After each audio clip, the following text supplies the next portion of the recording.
The night the sirens stopped screaming is the night everything changed, and if you stay with me until the end, you'll understand why one quiet choice by a single father shook an entire police force to its core. Before we begin, if stories of courage, second chances, and unexpected truth move you even a little, tap like, subscribe to the channel, and stay, because this story circles back to the moment it begins, and you won't want to miss how it ends. Ethan Cole learned to measure time in small, careful moments. Since his wife passed, mornings were packed lunches and mismatched socks, evenings were homework at the kitchen table, and nights were stories read twice because his daughter Lily liked hearing the ending again.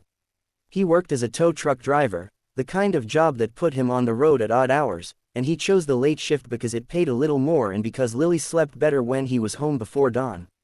He wasn't a hero, didn't think of himself that way. He was a dad who kept going. That rainy Tuesday, the call came just after midnight. A crash near the river road, one vehicle disabled. Ethan drove through sheets of water, wipers fighting the dark. He saw the patrol car first, nose crumpled against a guardrail, lights flickering weakly like a heartbeat that didn't want to give up. Then he saw her. She was slumped against the open driver's door, uniform soaked, one hand pressed to her side.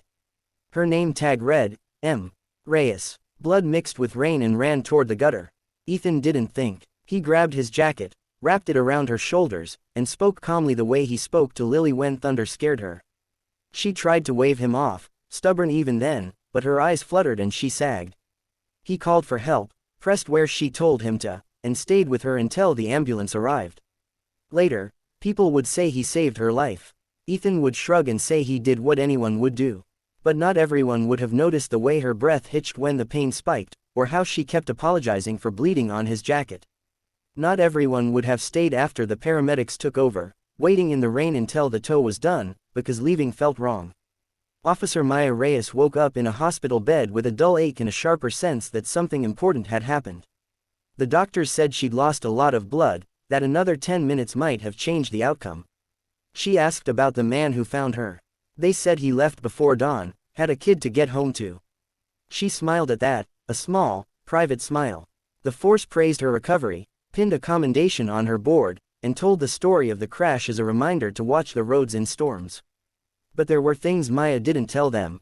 Not about the flash of headlights that veered too close before impact, not about the second car that fled.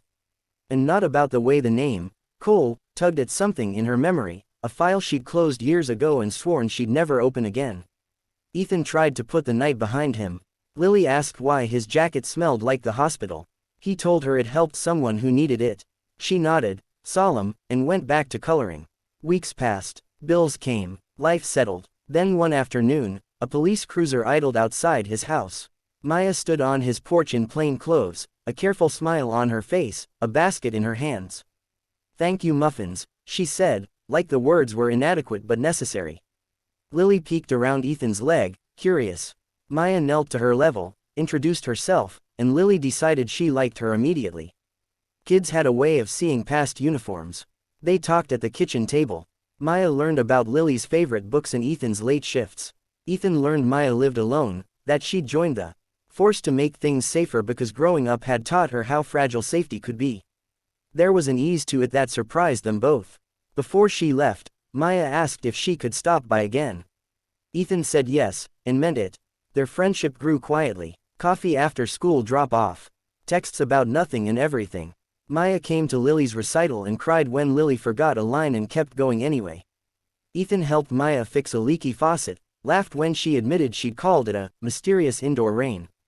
It felt like something good and undeserved, and Ethan was careful with it. But the truth has a way of pushing through cracks. One night, months later, Maya arrived at Ethan's door pale and shaken. She asked if Lily was asleep. She asked if they could talk. She told him about the case she couldn't let go, the hit and run that had nearly killed her, the plate she thought she'd seen, the internal report that stalled. She told him the second car matched a vehicle from a closed case years ago, one involving a young man who vanished after a robbery gone wrong, leaving a family shattered. Ethan listened, heart pounding, because he knew the name she was circling without saying. He knew because it was his brother's. The words fell heavy between them. His brother had been reckless, had made bad choices, had disappeared the night a store was robbed, leaving Ethan to pick up pieces he hadn't broken. Ethan had spent years trying to be the opposite, trying to be enough for Lily, trying to believe people could change. He told Maya everything he knew, which wasn't much. He hadn't seen his brother in years. He didn't know where he'd gone. Maya's face was a map of conflict. Duty and gratitude pulled in opposite directions. She stood, apologized for bringing it to his door, and left with a promise she couldn't define. The force reopened the case.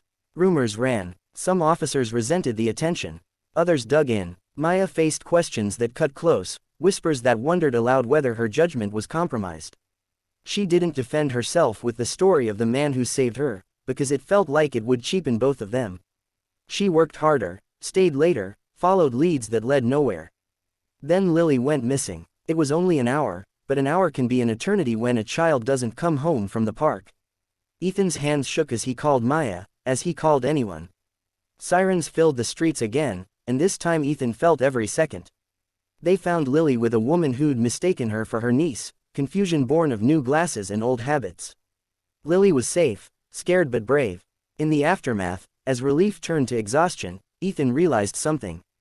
The night of the crash, the second car that fled had cut across his tow truck's path.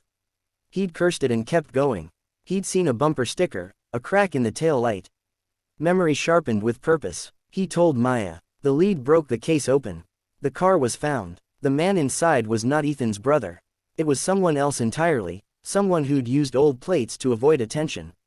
The truth rippled through the department. Apologies followed. Commendations were reconsidered. Maya's name was cleared not because of loyalty, but because of facts, and because a single dad had trusted the truth enough to share it. At the ceremony, the chief spoke about courage in unexpected forms. He thanked Ethan publicly, called him a rescuer twice over. Ethan stood with Lily on his hip, embarrassed and proud. Maya met his eyes, gratitude and something deeper shining there.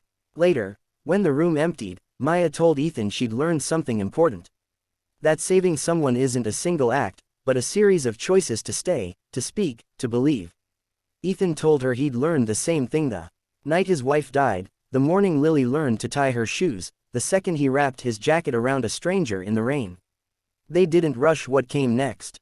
They built it carefully, like Ethan built Lego towers with Lily, one piece at a time. Maya moved her coffee mug into their cupboard. Lily decided she needed help with math and that Maya was perfect for the job. Laughter returned to the house in ways that felt new and familiar at once. The force changed, too, just a little. Officers talked more about the people behind the calls, about the civilians who stepped up without badges. Maya advocated for community programs, for listening before assuming. Ethan volunteered when he could, teaching safety classes with a shy smile. And now, as promised, we return to where we began. The night the sirens stopped screaming wasn't the end of a story, it was the beginning of a truth that stunned a whole force and healed a few quiet hearts. If this story moved you, if you believe ordinary people can do extraordinary good, like the video, subscribe to the channel, and share it with someone who needs a reminder that staying, telling the truth, and choosing compassion can change everything.